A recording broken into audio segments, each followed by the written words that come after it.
And I mean, Scientific America published a few weeks ago an article criticizing the findings, or at least linking like whether the DNA test or a mixture, if it's a medieval relic that's being portrayed as being something older. But I don't have much expertise in that, and I would say from a purely Judaic perspective, Jesus is completely irrelevant. Jesus is not part of the Jewish religion, and Jesus is at most interesting to Jews because non-Jews find Jesus interesting. But like among Jews, Jesus plays no role in the religion, is not particularly interesting, and it's only interesting because non-Jews believe in Jesus. And so it doesn't amaze you that, okay, so there's this debate about if it's a certain age or not. Whatever age, the minimum age is beyond the age of photography. That's not, doesn't amaze you that it's just an ancient shroud with blood on it. Like that's all it is. It's, I mean, God forbid, it's an ancient shroud with blood on it. And like, I don't really see the connection to Jesus, except that someone claimed it's probably Jesus's shroud. But evidentially, there's really no evidence at all linking it to Jesus. It's just, okay, Jesus, because Jesus, according to legend, died in that way, and there is such a shroud, doesn't mean that any given shroud with blood on it has any connection to Jesus. Consider the fact that these people kept this relic for a long time, hundreds of years before the existence of photography, and now it creates an image that replicates all the signs of the story of Jesus. That's a lot of coincidence. I'm not going to keep arguing, but I'm just kind of like, I think it's really evident.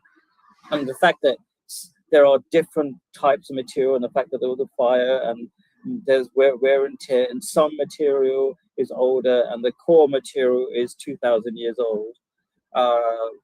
The fact that there's older material doesn't matter because you can have repairs at the edges. Well, I mean, almost all Catholic churches, and I think by definition, like a level of a Catholic church has to have artifacts, like a cathedral. So a cathedral isn't just a big church, it also houses artifacts. And there's tens of cathedrals that claim to have such relics from Jesus and the disciples. According to the scientific that test it, they reject all of it. And in the sense that maybe, I mean, there are scientists who completely accept that this is an amazing. No, Scientific America published 3 weeks ago criticizing or saying that this is meaningful at all. So I mean, that's probably. I think there's it's a lot of weak Christian scientists. There's a lot of people who believe in Jesus, but I mean, relatively, Scientific America immediately responded saying that this was not credible. Okay, to somebody say, just do a Google AI AI search. So I say like no. I mean, there are Christian scientists, but like no, like the New York Times, the mainstream media, the head scientists, no one is impressed. No one's writing anything. No, this hasn't changed the goalpost one bit on some sort of evidence of the as I said, the Jesus. main Like anything other than that, like you've just lost your objectivity. If you're in a Christian world or in a bubble, maybe, but like in universities and academic circles, and like no one thinks this is a big deal. No one's taking this seriously. Most people think it's fraudulent. I mean, yeah, most people. There's going to be a lot of experts. People, but I'm not saying most. Most people believe this stuff. It's experts, scientists, academics that reject it. Sure. Okay, cool. I'm going to check up that Scientific America. They're not, God, according to me. They could have their biases, and lots of scientists do have their biases and reasons to reject it. As I said in the beginning, the number one. Yeah, I mean, it's pointless for me to say their arguments. I'm just noting, like, I'm skeptical. I would check that. I will check their arguments, but usually they have been very weak in the past. So just one more question. Doesn't it amaze you that somebody created a photographic, or doesn't even it pique your interest at least, that a photographic negative was created before the time of photographs, hundreds of years before, at minimum, by the lowest age it could have been.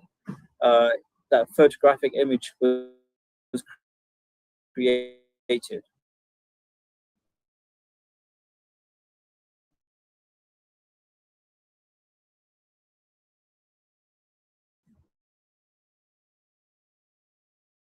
Like your interest, at least. I'm a rational. Like, obviously, I like the history of technology and science, but I don't know, like, what I believe in God without this bullshit. Everything I say, I don't need this bullshit to believe in God. Like, what the hell's your problem? Like, no, everything I see, I believe in God. Why do I have to think some stupid bullshit you're telling me to all of a sudden believe in God? Okay, so it doesn't interest you. Yeah, it just doesn't interest, and it almost seems like fine. like, what the hell do I need this nonsense to believe in God for? Fair enough. You know what?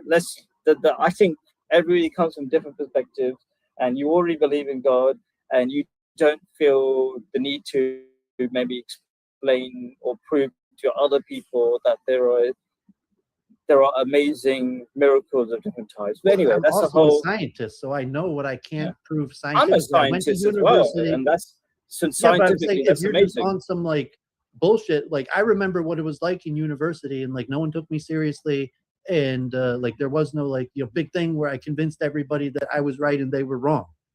Sure. And like the academic, the working world, most people disagree with me, and I'm not delusional to say the opposite. Sure. No. You're here to give a different perspective, and it's really good to kind of challenge me on that stuff. So let's move on to the next thing. The next thing, and this is a huge thing at the moment, I think, and maybe this is maybe bigger in many ways. The fact that the rise of anti-Semitism, possibly for good